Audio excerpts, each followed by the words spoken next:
Y estamos aquí, 10 de junio, el día después del verdadero sacudón que se produjo en Europa con los resultados de las elecciones europeas que marcaron un avance histórico de las fuerzas de derecha y una retracción en la mayor parte de los 27 países de la Unión de algunas organizaciones liberales y de izquierda. Bueno, vamos a tratar de analizar el resultado de estas elecciones, de entender qué es lo que pasó, explicando, como siempre, que esta es una elección parlamentaria con la particularidad de que no es que se vota en un país, se vota en 27. Cada país, esto te lo contábamos el viernes, tiene una determinada cantidad de representantes, de parlamentarios, de acuerdo a su población, y a partir de ahí, obviamente, los distintos partidos políticos de cada país compiten y luego, cuando son elegidos todos los parlamentarios, se arman alianzas en función de las orientaciones ideológicas de estos partidos. Bueno, 720 bancas en juego, las 720 bancas que componen el Europarlamento, y el resultado principal que hay que decir es: ganó la centroderecha. Vamos a ir justamente repasando datos clave y testimonios clave de lo que fue justamente esto. ¿Qué es la centroderecha? El Partido Popular Europeo, es el Partido Popular Español, es la Democracia Cristiana Alemana, es lo que en muchos casos es de los partidos demócratas cristianos también en otras partes de la región, los partidos conservadores en buena parte de Europa. Ese grupo suma 184 de las 720 bancas. Fíjate que muy lejos de la mayoría, nadie obtiene la mayoría aquí, va a haber que hacer negociaciones, pero es el que más obtiene, 8 bancas más que en las elecciones de hace 5 años. ¿Quién es la referente de este espacio político a nivel europeo?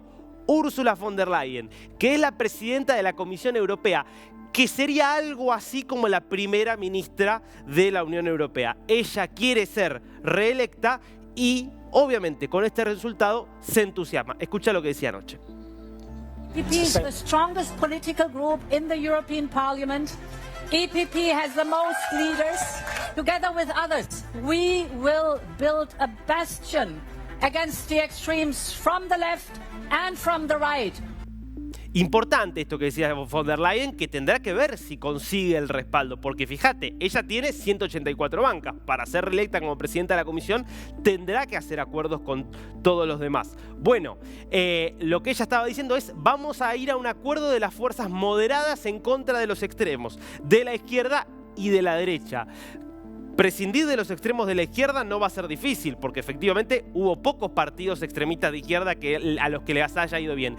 El problema es que a su derecha hoy tiene una gran amenaza el Partido Popular Europeo, porque fue récord la elección que hicieron fuerzas de la derecha más radical. Fíjate vos, si nosotros sumamos los dos principales bloques en los que están divididas estas fuerzas de derecha que no están dentro de lo que es el Partido Popular Europeo. Aquí vos tenés, por ejemplo, lo que es democracia, identidad y democracia. Ahí está un partido como es AfD, la Alternativa para Alemania, que termina siendo una muy buena elección. Tenés también, por ejemplo, a Víctor Orbán, el primer ministro de Hungría. Y después tenés el partido de lo que es SR, que es el partido de los conservadores reformistas europeos, donde la tenés a Meloni, donde tenés a Vox. Ahora, son partidos que tienen mucho en común, estos dos bloques. Si los sumás, terminan en 131 bancas. Fíjate, bastante cerca del Partido Popular Europeo,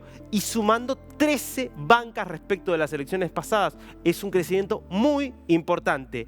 ¿A costa de quién crecen estos grupos? Sobre todo de los liberales y del Partido Verde. Fíjate vos, verdes y liberales perdiendo 22 y 19 escaños respecto de hace 5 años. Una verdadera catástrofe electoral para estos grupos. ¿Por qué sufren estos grupos y por qué crecen aquí la derecha? Dos temas centrales. Primero, inmigración.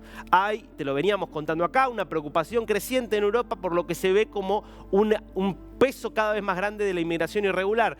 Quieren muchos que haya mayores controles, políticas más duras frente a la inmigración, políticas más duras también frente a lo que creen que es una creciente influencia del Islam en la vida cultural y política de estos países. Por eso ganan acá y pierden los liberales. ¿Por qué pierden los verdes? Bueno, en parte porque muchos verdes hicieron hicieron alianza con grupos islamistas. Se vio en las elecciones británicas locales. Pero también pierden porque hay malestar con las regulaciones ecológicas y medioambientales que avanzan en Europa, que están afectando, por ejemplo, a los sectores de, justamente, por ejemplo, del grupo agrícola.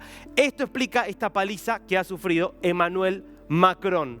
Lo duplicó Marine Le Pen justamente en estas elecciones. Marine Le Pen, la candidata histórica de la derecha de la agrupación nacional. Macron es el referente de este grupo, de los liberales que pierden 22 bancas. Vamos a ver los resultados en Francia calificados por distintos grupos sociales.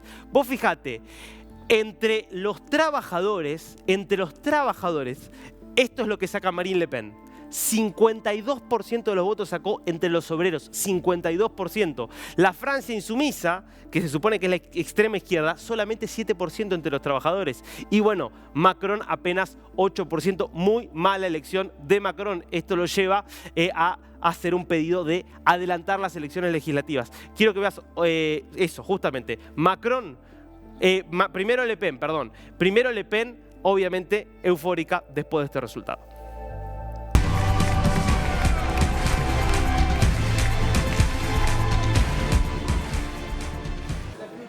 Les Français se sont exprimés et ce scrutin historique montre que quand le peuple vote, le peuple gagne.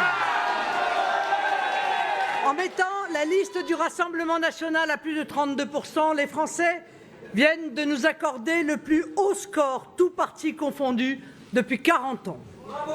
C'est une vraie émotion de voir cette belle force populaire se lever dans tout le pays.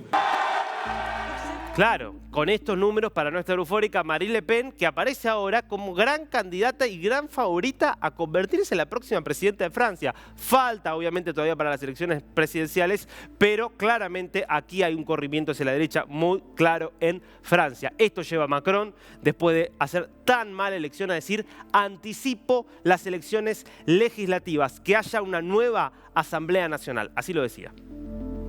Après avoir procédé aux consultations prévues à l'article 12 de notre Constitution, j'ai décidé de vous redonner le choix de notre avenir parlementaire par le vote. Je dissous donc ce soir l'Assemblée nationale. Cette décision est grave, lourde, mais c'est avant tout un acte de confiance. Confiance en vous, mes chers compatriotes, en la capacité du peuple français à faire le choix le plus juste pour lui-même et pour les générations futures. Confiance en notre démocratie. Que la parole soit donnée au peuple souverain, rien n'est plus républicain. Cela vaut mieux que tous les arrangements, toutes les solutions précaires.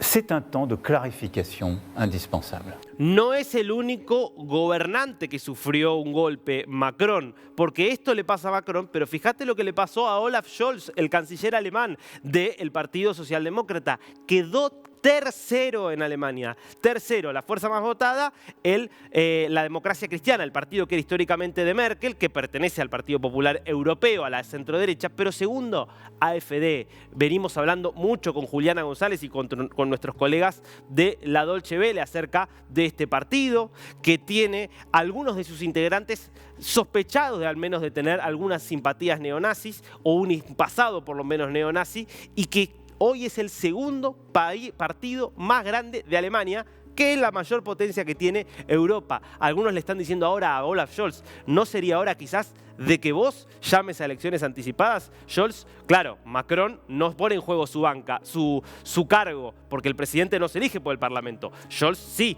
pondría en juego su propio destino político, porque es un régimen parlamentario el alemán. Bueno, mientras tanto, hay otra líder que en cambio sí quedó consolidada. Es el caso de Giorgia Meloni en Italia, primera fuerza justamente en estas elecciones europeas, Fratelli d'Italia, Hermanos de Italia. No solo logra sumar varias bancas más de las que tenía en las últimas elecciones, sino que incluso supera el caudal de votos que había obtenido en 2022 en las elecciones nacionales italianas, que la convirtieron en primera ministra. Así se mostraba eufórica Meloni. Allora, ci siamo visti qui, erano quasi 2 anni fa, ed era una bella notte. Questa per me è più bella di quella di 2 anni fa. Perché 2 anni fa era una scommessa basata sulla speranza, no? Tanta gente aveva creduto in noi, tante persone speravano che noi potessimo essere. Dopo quasi 2 anni di governo, nella peggiore situazione possibile, quelle stesse persone ci hanno detto: non speriamo che voi siate, voi siete. Bueno, esto pasaba en Italia. Si nos vamos a España, en España es más intermedio el balance, porque efectivamente Pedro Sánchez pierde, queda segundo el Partido Socialista Obrero Español, una banca menos de la que tenía en el Parlamento Europeo hace 5 años, gana el Partido Popular, gran ganador de la jornada, 9 bancas suma el partido que conduce Núñez Feijóo, y Vox, el partido de la derecha más radical, el partido que es tan aliado de Javier Milei, un Milei que fue un eje, te diría, de esta contienda electoral, a favor y en contra, termina superando el caudal de votos que tenía en las elecciones europeas anteriores, suma de hecho 2 bancas, pero es verdad, queda tercero y demasiado lejos del Partido Popular para lo que eran sus aspiraciones. El gran ganador, sin dudas, Núñez Feijóo. Vamos a ver primero cómo quedó el mapa justamente de estas elecciones. Fíjate vos, azules los lugares donde ganó el Partido Popular, solamente ganando el PSOE en Cataluña y en lo que es el País Vasco, digamos, quedando como principal fuerza política. En el resto del país realmente gana el Partido Popular. Por poca diferencia, pero termina ganando. Esto decía anoche Núñez Feijóo. Le hemos dado la vuelta al marcador de las últimas elecciones europeas, pasando de un 20% de voto a un 34% de voto. 14 puntos. 10 escaños, 700.000 votos más que el Partido Socialista y 4 puntos más que el Partido Socialista. Estamos, pues, ante un nuevo ciclo político. Estamos ante una nueva responsabilidad que la asumimos con humildad y con sentido de Estado. Es evidente que los muros han perdido y los puentes los vamos a volver a construir. Es evidente que el discurso del miedo no ha funcionado. Ahora, si ha habido un gobierno realmente castigado como ningún otro, ha sido el gobierno de Bélgica, porque a el partido de Alexander De Croo, primer ministro belga, terminó 11º. Sí, hubo elecciones para elegir a los representantes del Parlamento Europeo en Bélgica, y 10 partidos sumaron más votos de los que sumó el partido del primer ministro, que en este contexto dijo: hasta acá llegué yo, tengo que presentar la renuncia, elecciones y elijan ustedes un nuevo primer ministro, porque evidentemente a mí ya no me quieren más. Un repaso de las grandes modificaciones, de las grandes transformaciones que se están poniendo en juego en Europa, elecciones históricas. Giro en Europa, avanza la derecha. Habrá que ver si este es un avance que logra ser contenido por la centro-derecha, que como te decíamos fue la fuerza más votada, o si la centro-derecha se ve obligada a profundizar su giro más hacia el extremo, precisamente por este avance tan importante del que venimos hablando.